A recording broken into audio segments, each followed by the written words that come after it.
Dito kami sa Culver City ni Curly Boy. Yan, Sabi niya, kung makikipagtalo ka, talo ka. Pero kung makikiambag ka sa panalo, lahat tayo panalo. Diba? Winners lang. So ngayon, yan, pinipinturahan namin yan. So sabi ko, di mo na ako mag-i-smoke ng weed. Hindi mo na ako mag-i-smoke ng weed.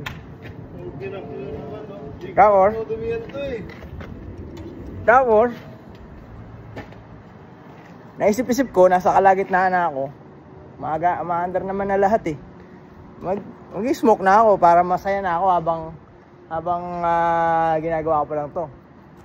Tingnan namin kung mas yung quality of work mas maganda pagka naka-weed. You know what I'm saying?